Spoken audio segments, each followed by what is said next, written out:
Welcome back to here, Dr. Goldberg. This is Dispatches from Judeo-Christian America.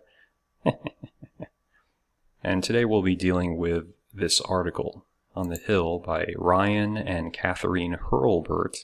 Lots of shares, quite a few comments. We are evangelical Christians, not voting for Trump this time. And it's a good example of the type of folks who get a platform and are not scrutinized because they serve a narrow political interest, kind of like John McCain. He was a scumbag as a politician, but because he opposed Trump, all that went out the window. It's a convenience and nothing more. You give me 15 minutes on national television, I could shred these folks. They'd be going back home saying, wait, are we really Christians? And this is not, my friends, sola scriptura. It's sola simptura for the Democratic Party, and it's a great shame. But here we go. It's no secret that most white evangelical Christians in this country voted for Donald Trump in 2016. A recent survey finds that if the election were tomorrow, the margin of victory of white evangelical voters would be just 38 points, dramatically down from his advantage of 61 points over Hillary Clinton. They're having second thoughts. Okay, so what? It's kind of like when people go, 51% support this. 51% of most of the people you meet in life are not rational and are not forward-thinking. They go by whatever pressure or they see on TV. These folks, I believe, probably watch a lot of cable news and don't know how to think for themselves.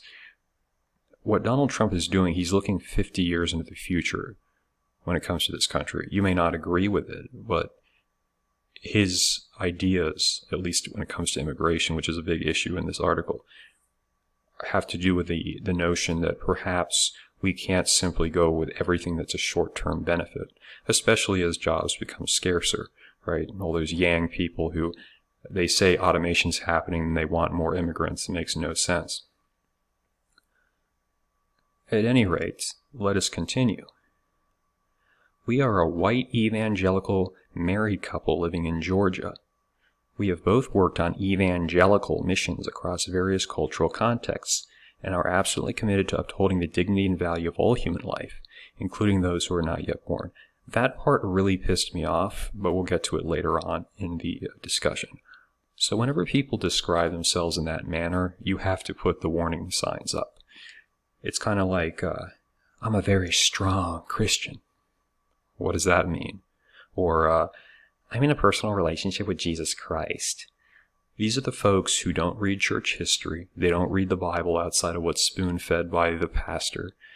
And if you show them the actual text of the Bible, they will immediately begin selectively choosing what they're going to agree with, based upon not what God wants, but how they want their life and social circle to operate. And that includes, let's say, if they're involved in degeneracy, then they'll just kind of take away anything they don't like because they want to feel comfortable.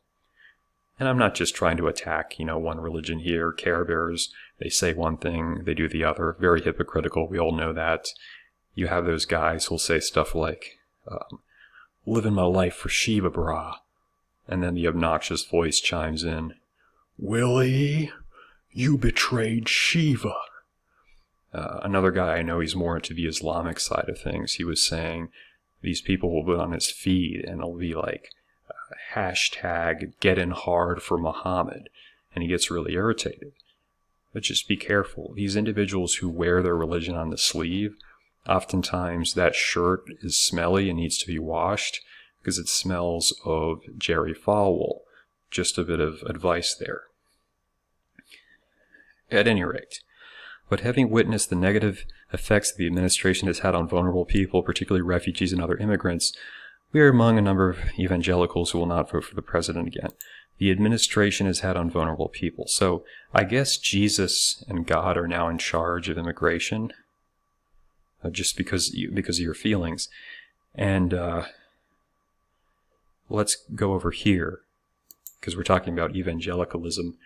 Romans 13:1-4, let every person be subject to the governing authorities, for there is no authority except from God, and those that exist have been instituted by God. Therefore, whoever resists the authorities resists what God has appointed, and those who resist will incur judgment. For rulers are not a terror to good conduct, but to bad. Would you have no fear of the one who is in authority? Then do what is good, and you will receive his approval, for he is God's servant for your good. But if you do wrong, be afraid, for he does not bear the sword in vain, for he is the servant of God, an avenger who carries out God's wrath on the wrongdoer. So, is Jesus still in charge of immigration, or is that just something you didn't pay attention to because it wasn't convenient? It's kind of like the whole render unto Caesar. The pastors will try to make you think it's just about paying taxes. Of course, a lot of churches don't pay taxes. But I just want to make the point, right? The Bible's pretty clear about that. It's not up for debate. And we'll have some more information in just a bit. He delivered on some issues of concern, such as economic reforms and trade deals.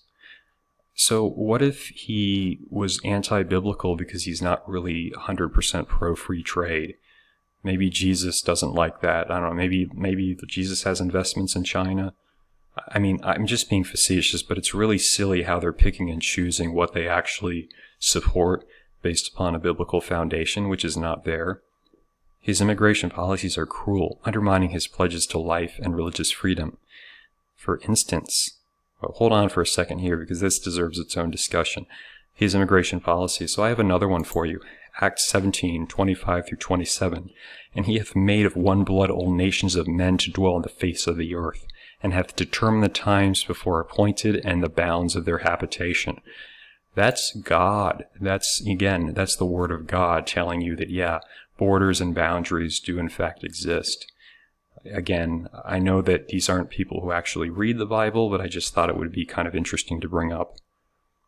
For instance, while we cherish unborn lives, we also value the lives of children who are separated from their mothers or fathers by the zero-tolerance policies of the administration at the Mexican border. That really irritated me. You either support kids being killed in the womb or you don't. It's not a, yeah, but my disclaimer. No, you either do or you don't. If you consider yourself a religious person, it's pretty clear. By the way, who said anything about the immigrants having to be in America to worship God? You know, they say God is accessible to anyone, especially if you're an evangelical, so they could be worshiping God in El Salvador. Yeah, sure, they might be oppressed for it, but isn't that another thing? Martyrdom? Why should the United States, a secular government, at least in part, have to take in people because of a religious opinion and your feelings? I really don't buy it personally, so maybe I'm missing something. And of course, the next thing they do is they attack him on human trafficking.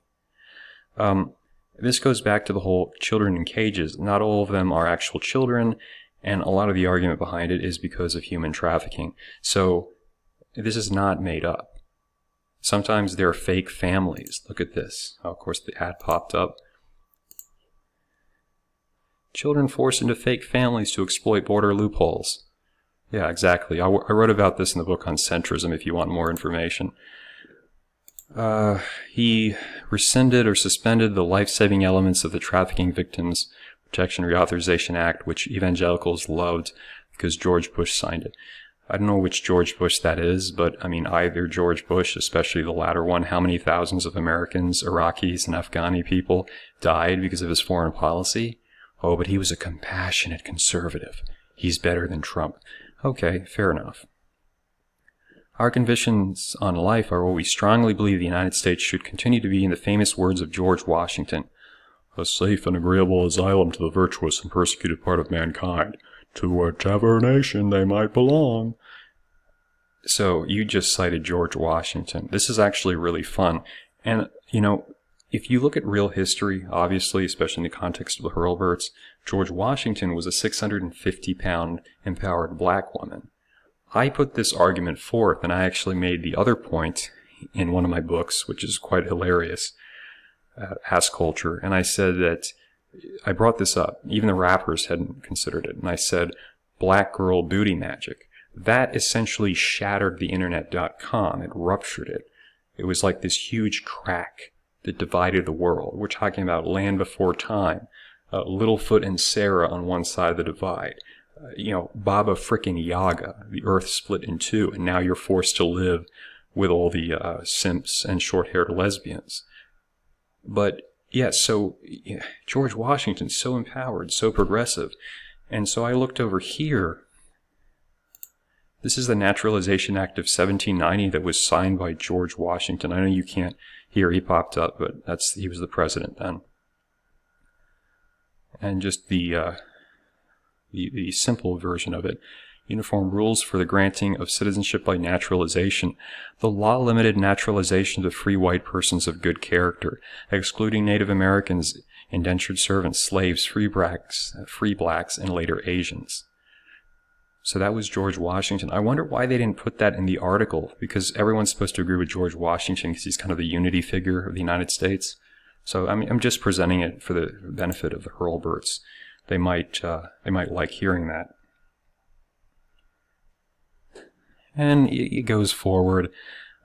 He's not delivered on his promises because he is not letting enough Syrian Christians in. We've already covered that.